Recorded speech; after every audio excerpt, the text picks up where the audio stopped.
Welcome to Real Judaism with Rabbi Klapper. Unfiltered wisdom for Jewish life. Okay, Be'ez Hashem, we're here starting in Perek Yud Aleph, Chelik Gimel, Perek Yud Aleph, Daf Kuf Lamed. And we started to explain last time, really maybe even the time before that, that this is a whole new section of the Sefer that Rapinkus tries to get us to feel the atmosphere. The atmosphere of Shabbos is a different atmosphere. It's a different world. It's like we're on a different planet. We're in a different place. Shabbos. And this parak called lifnei haMelech really brings this point out. And that's what you said. The last parak and this parak and the parak after that, all going to be discussing the same idea. We are in a different place. We are lifnei haMelech. Shabbos, we are standing in front of the king. We mentioned in the past that when you're in the middle of Shemona Esrei, it's mamish like you're standing in front of Hashem. So the whole mahus of Shabbos, the essence of Shabbos itself, is that you're standing in front of Hashem. When you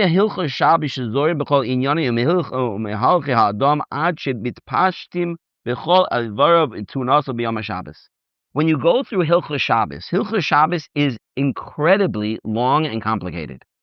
I do believe that I looked in the Frankel Rambam, the new Frankel Rambam, the redone Frankel Rambam, and in the redone Frankel Rambam on Chelik Zmanim, which was the first Frankel Rambam that they put out, so the Marmakomos, which is what the Frankel Rambams are famous for, they're the Marmakomos, to look up things that are related to the halachos that the Rambam is talking about. So in the new version of the Frankel Rambam, Marmakomos on Hilchos Shabbos, there are 400 pages just of Marmakomos on Hilchos Shabbos in the Rambam. Just to put it into perspective, every single page probably has close between 50 and 100 Marmakomos. Every page. So we're talking about 400 pages. We're talking about Ein Sof. We're talking about there's no end. It's basically impossible for any human being to go through every single one of those Marmakomos, 400 pages. Maybe if you're, Rav Chaim Kanievsky knows it by heart already. Yeah? But 400 pages where every page has between 50 and 100 Marmakomos, that's crazy. That what does that mean? That's just Hilchos Shabbos. That's just Hilchos Shabbos. That's one mitzvah out of 613 mitzvahs. If you do the math, the Torah has no end to it whatsoever. It's unbelievable. Torah is endless. Torah is a Kodesh Baruch Hu's representation in this world. Right? Just as an interesting idea, I had this thought, and we know that it's brought down, many people quote this, that Kutsha Bricho, the Oraisa, Yisrael Chadu. The idea is that there's this unique connection between HaKadosh Baruch Hu, the Torah, and Klal Yisrael. So I thought, what's this idea? The idea is HaKadosh Baruch Hu, we don't have any ability to really understand HaKadosh Baruch Hu. HaKadosh Baruch Hu is way beyond the understanding of a mortal. And the Torah gives mashalim so we can understand, that the breath of his nostrils, and obviously these are just esoteric ideas that they're put into words so that we could have some kind of understanding, because really a human being can have no understanding of HaKadosh Baruch Hu. But HaKadosh Baruch Hu created an amazing thing. And that's called the Torah. The Torah is the bridge between himself and us human beings on this world. That's what it is. The Torah straddles the fence between a true representation of the Ratzon of Hashem's will, and what actually happens in the physical world, in this world. And maybe that's how we can understand this idea, Kutsha Brichu, HaKadosh Baruch Hu, Oraisa, the Torah, Yisrael Chadu. It's one long bridge to connect something that's impossible to understand and to yet bring it down into this world and actually live by it in a real physical sense in this world. But anyway, getting back to this idea, if you go through Hilchos Shabbos, it's just like there's no end. There's no end to Hilchos Shabbos. It's unbelievable. So every single nekuda of every single thing, even the Chavetz Chaim says at the very beginning as an introduction to Hilchos Shabbos in the Chelik Gimel Mishnah Brura, he says that if a person doesn't learn Hilchos Shabbos, it's impossible that he won't be over on something on Shabbos. Not shaykh. He will definitely be over on something. Every single part of our bodies has to be in tune that this is a different world. We are doing different things now, and we have to be careful with every single thing that we do. B'kol pina, I'm in the second line. B'kol pina asher yifne, everywhere we turn, nifgashu be'inyan hatzorich bo zehirus. Everywhere we turn, you have to be careful here. You have to be careful there. Shelo lechal the Shabbos, so you don't come to chilul Shabbos. That doesn't mean a person should be nervous. You shouldn't be nervous. If a person knows what they're supposed to do and what they're not supposed to do, even if you don't know every single detail of every single region, but more or less, a person learns through Hilchos Shabbos, and it's really a kedai thing to do. We're learning about the hashkafas of Shabbos, but it's very, very kedai to learn about the halachas of Shabbos. The halachas of Shabbos, we have to learn the halachas of Shabbos. I'll just tell you a personal story. This was a story that happened to me many, many years ago, where I was on my way to a Shabbaton on Eruv Shabbos, and I got stuck in traffic on the Cross Bronx Expressway, and the clock is ticking, closer and closer, and we're just like, moving like maybe half a mile per hour, and like at a certain point you start to sweat a little bit, like, what are you gonna do? What am I gonna do? Right? So I'll tell you, I made it. Baruch Hashem, I made it. But while you're there in the car and you're like looking at the clock and you're getting scared, you start making deals with God. I said, Hashem, if you help me, please, I'll learn Hilchos Shabbos. I'll learn something about Shabbos. I'll try to learn every single day something about Shabbos. This is probably 22, 23 years ago that this happened. I try every day to learn something about Shabbos, whether it's Shabbos Malchus or learning also Hilchos Shabbos in 2 different places. Try to Mishnah Shabbos. Try to keep your finger in Shabbos because that's the only way that you're going to know Shabbos. It's the only way. Every single thing, every little part of our lives, it's only 1 day a week, right? It's only 1 day a week, but you have to know it. If we don't know it, and it's so big, it's so vast that like if you don't more, again, not everybody here, nobody has to become a Rav and poshe'a on Hilchos Shabbos, but you have to know enough to live, and you have to know enough to know where to ask the shaila.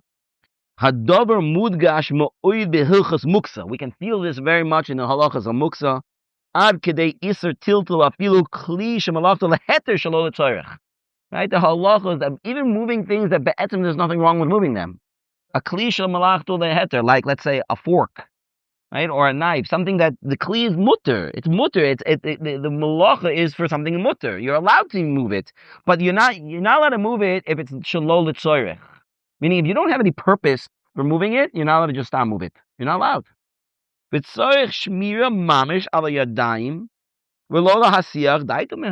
have to watch your hands by touching things that you shouldn't be touching. If a person is not careful, a person can be over and Hilchos Shabbos and Isser Shabbos, a Daraisa D'Rabbanan. Here he brings an example that brings this out, how careful a person has to be. Shabbos happens sometimes that on Leil Shabbos,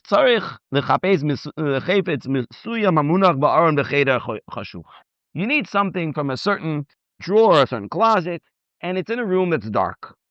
And you know more or less where it is. It's in a certain drawer, a certain place in the closet. So you can't turn on the light. Obviously, that's a pretty poshe'a one. So what do? You kind of just put your hands there and you feel around until you find it, right? That seems like such a normal thing. You put your hand here or there. Pitom, suddenly, margish shetiltil muxa. You touch something muxa.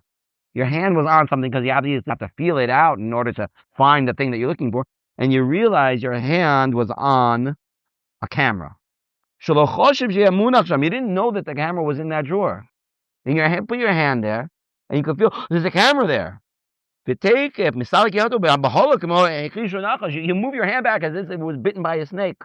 Wow, I can't believe it. I just touched a camera.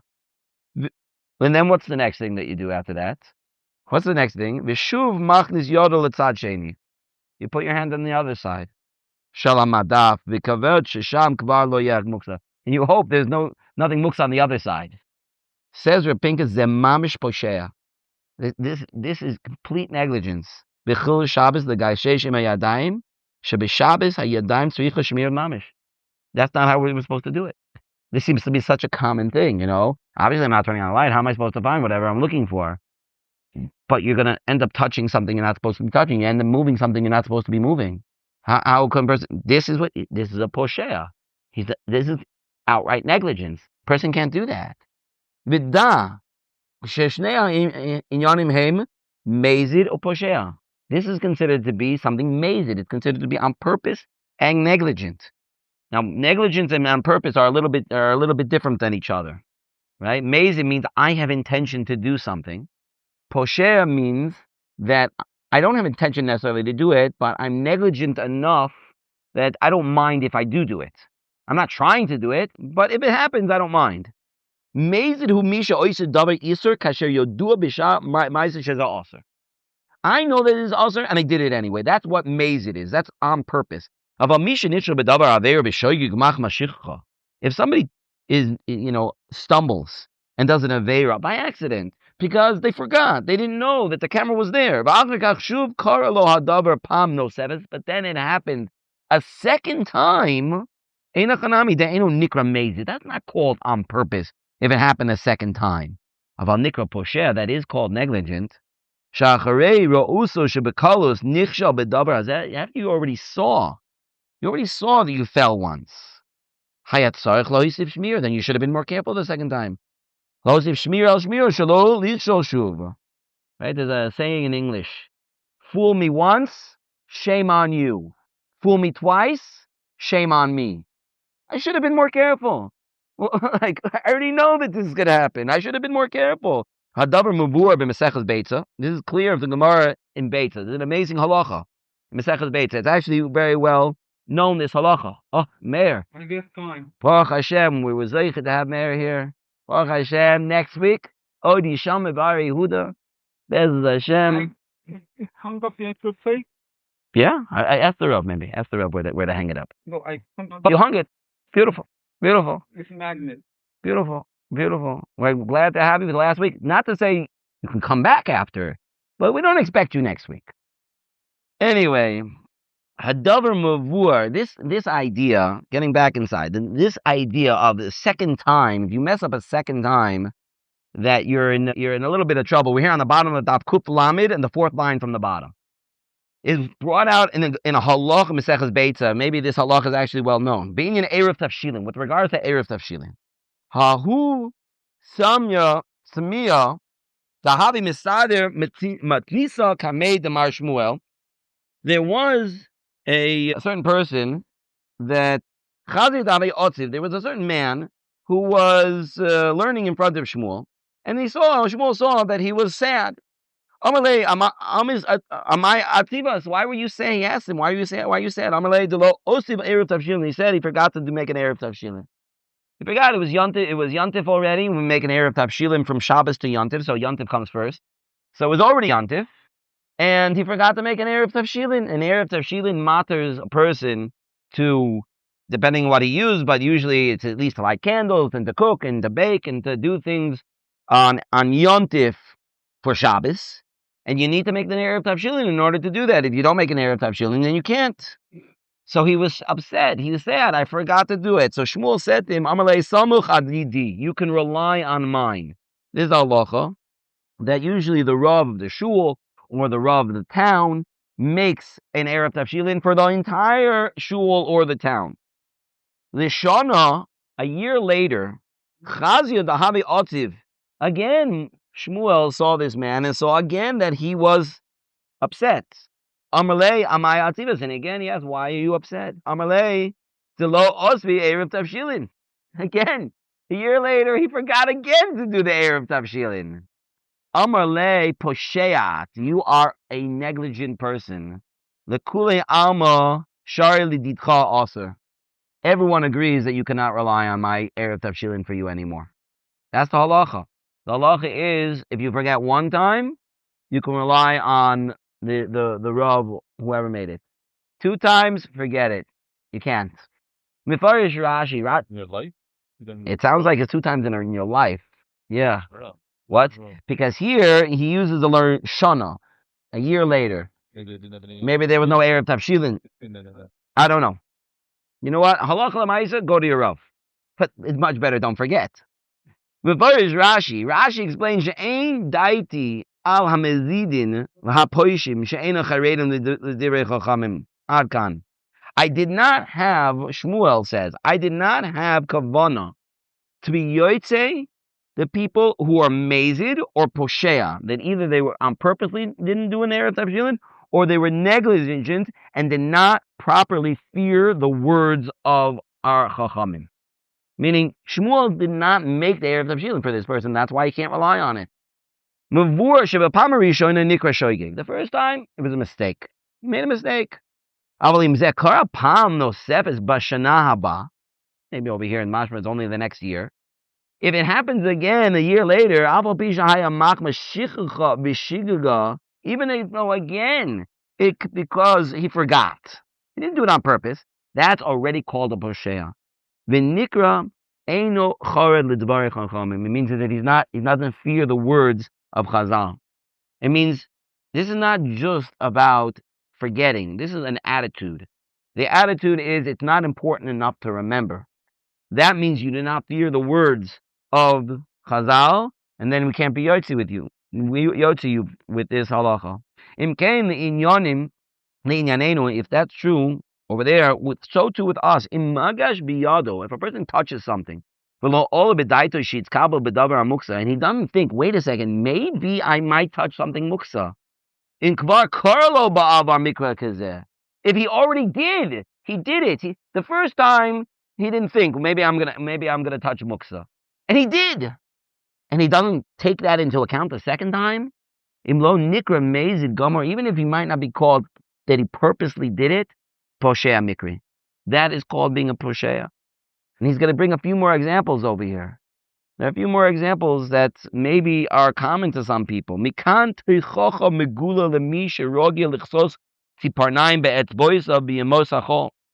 This is a very big tochacha, a rebuke to those people who pull off their nails.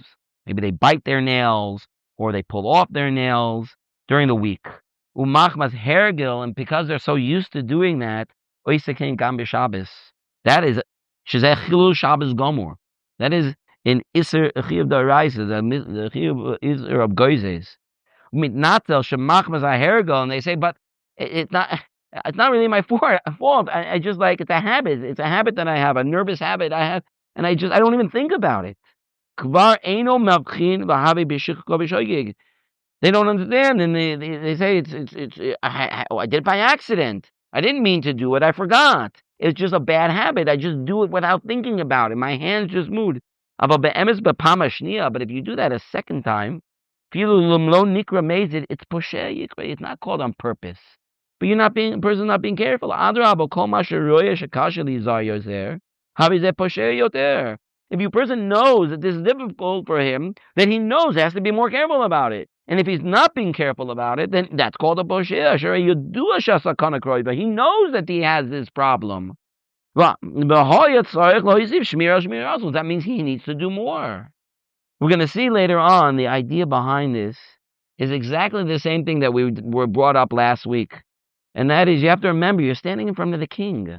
This is a different world. Yes, you did all these things throughout the week. Yes, a person does this throughout the week, but Shabbos is not the rest of the week. You have to realize you're in a different world. You're in a different world. You can't do that. What is this like?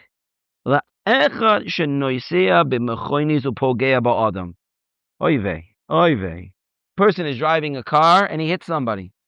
Rahmanu litzlan, lo aleinu. And then he gets back in the car and he hits somebody else. Somebody's screaming at him. Why aren't you being careful? He says he doesn't know what to say. He says, I'm sorry, I'm an oinus. Why? My glasses broke. I can't see. It's not my fault. My glasses broke. What do you mean your glasses broke? Your glasses broke? You shouldn't be driving at all. Have you gotten to the point where you do this all the time, you can't be careful, to to tie your hands to each other. Or leichli shona, go to sleep. Yeah, if you can't do that, put tape on your fingers. If you can't stop yourself, right? I remember years ago I knew somebody who had a problem with, like, they suck their fingers. Kids who suck their thumbs, you get into the habit of it. You can get old enough, it looks kind of weird when a 12-year-old is sucking his thumb. So what would they do? There was these things. There was there's something that you would put on the nails on the fingers that didn't taste good, and you didn't want to put your finger in your mouth. It tasted disgusting to do that. So that would train a person not to put their fingers in their mouth. There are things that a person can do. If it's important enough to you, there is something to do about it. The question is it important enough to you? That's what it is. A person can't say, it's not my fault that I'm hitting people on the road. My glasses broke. What are you doing? What are you driving at all for? What are you doing? You crazy? No, it's not my fault. I know that it happened to somebody right in the middle of driving. His glasses just broke in half. That's scary thing. That not normal. But I did hear a story like that. But somehow he made it home without hitting anybody. Lemaisa, how can a person act like this? This gave the person, just because they can't keep their fingers out of their mouth, or they can't stop their hands from doing this, that gives them a heter to be machal Shabbos left and right. I can't stop myself. No, you can. If something is important enough to you, then you can. Vim yoimer ha'oimer. If the person would say, "Eino doima mashal nimshal," no. What are you talking? You can't. Don't be so extreme, Rabbi. It's not comparable. Shal yedei kasisas tziparnaim adayin lo haragnu adam. Well, I didn't kill somebody by fiddling with my nails and tearing my nails. I didn't kill anybody. Av anu nemar adrabah. We can say back to him, no, you're making a mistake. Shabbos chamura. Shabbos is more machmir than killing somebody. Shoratzech oinsho b'sayif. Mechal Shabbos miskila. The punishment for a person who murders is sayif, beheading. And the punishment for a mechal Shabbos is skila, which is a much more machmir. Stoning is a much more machmir type of death. Hare Shabbos chomer yoiser. Being mechal Shabbos is more chomer than Ritzicha even. We don't necessarily understand that. Isn't human life the most important? Doesn't a person allowed to be machal Shabbos to save a life? Right? Right? So how could that be? Well, we're gonna discuss this. I don't know we're gonna get to it today, but we're gonna discuss this idea. How could it be that Chilul Shabbos is more machmir than Ritzicha if you're allowed to be machal Shabbos in order to save somebody's life? But yet it's true. But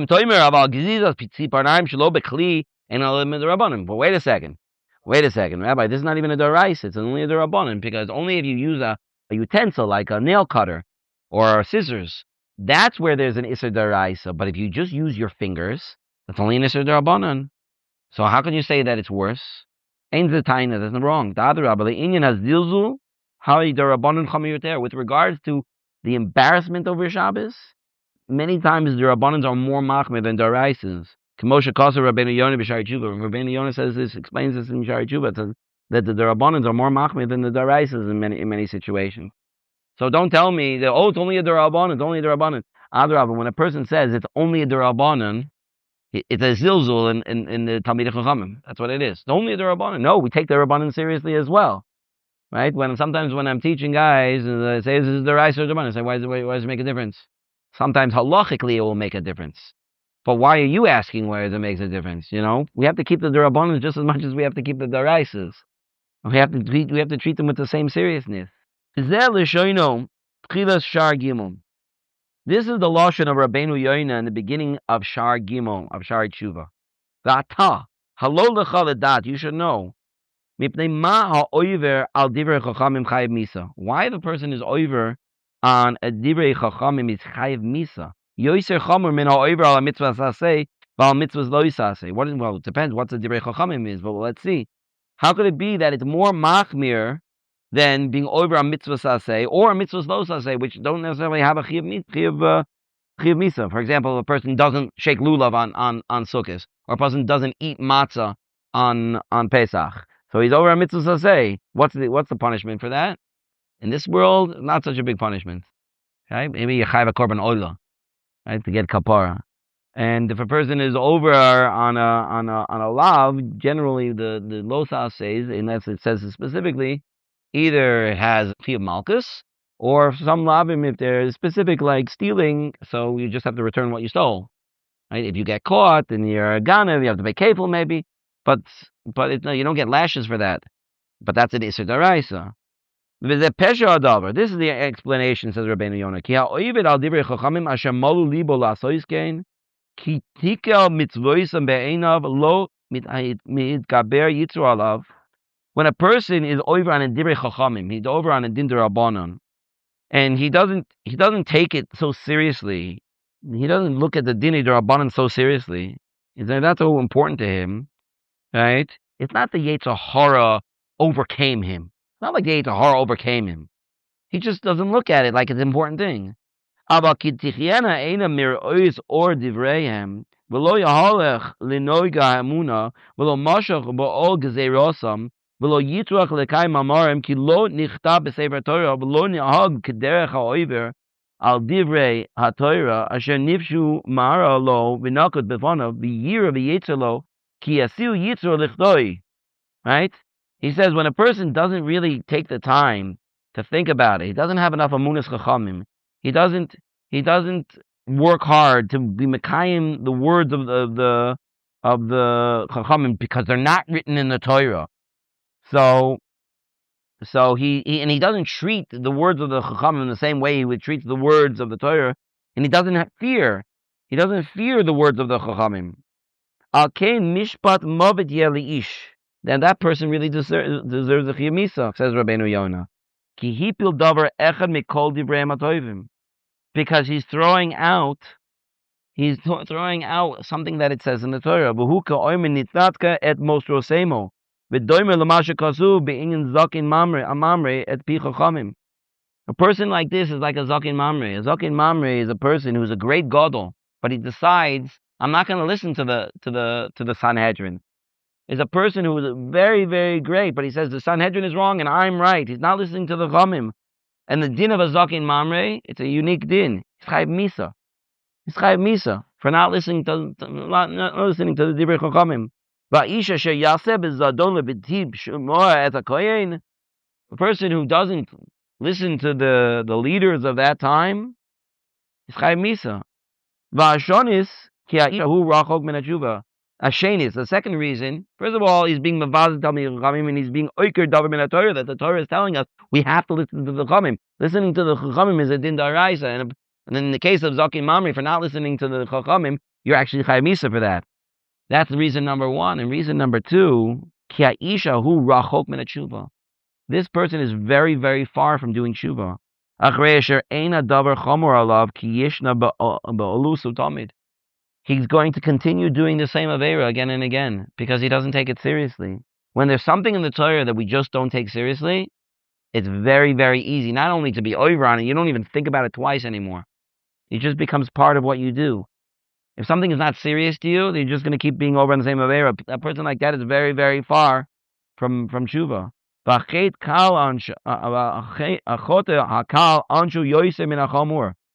And the light chait is going to end up being more machmir than a chomer because when a person goes over this again and again and again.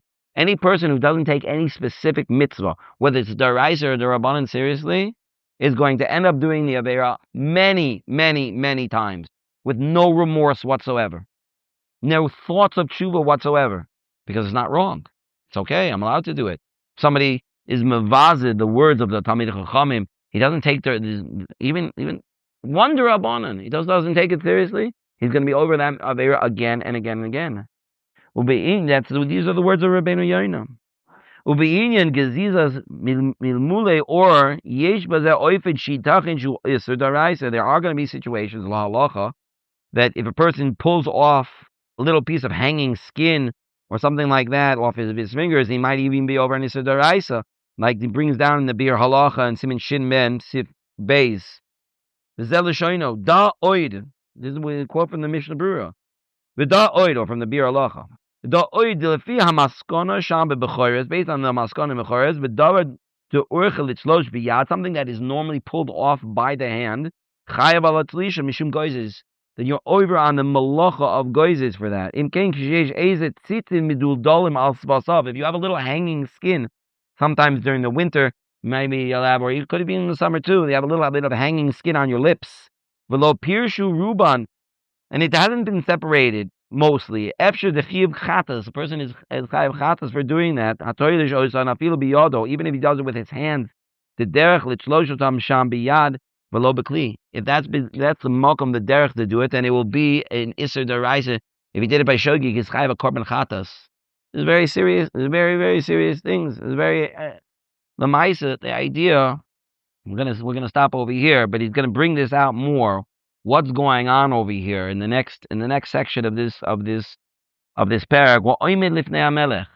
If a person is lifnei haMelech, do these little things make a difference? Yes.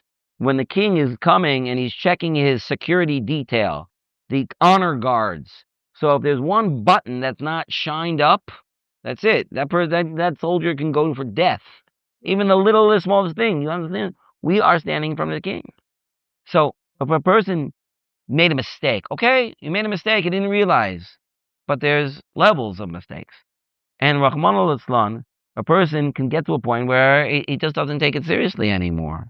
That's so sad. But I didn't do anything, Rabbi. That's exactly the point. You should have done something. You should have been more careful. But it wasn't my fault. Why wasn't it your fault?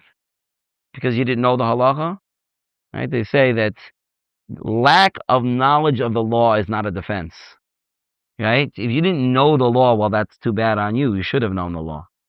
Right? Especially because throughout the generations, we've been pushed to learn Hilchos Shabbos. Chofetz Chaim wrote the Farish, like I said before, every person must learn Hilchos Shabbos.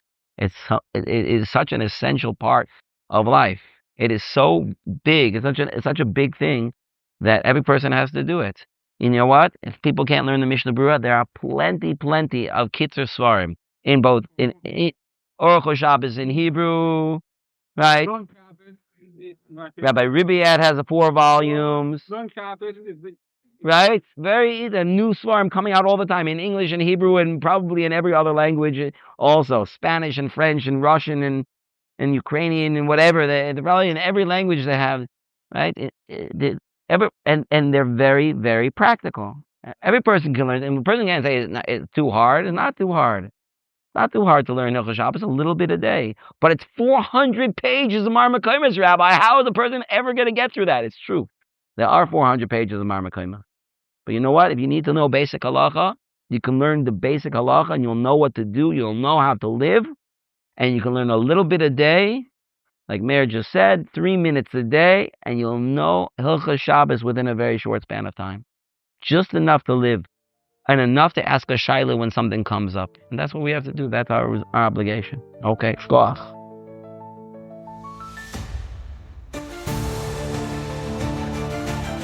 Thank you for joining Real Judaism, where we explore Torah's wisdom for real life. Created by J Foundations and produced by Eli Podcast Productions. Find more episodes at realjudaism.org and subscribe wherever you listen to podcasts.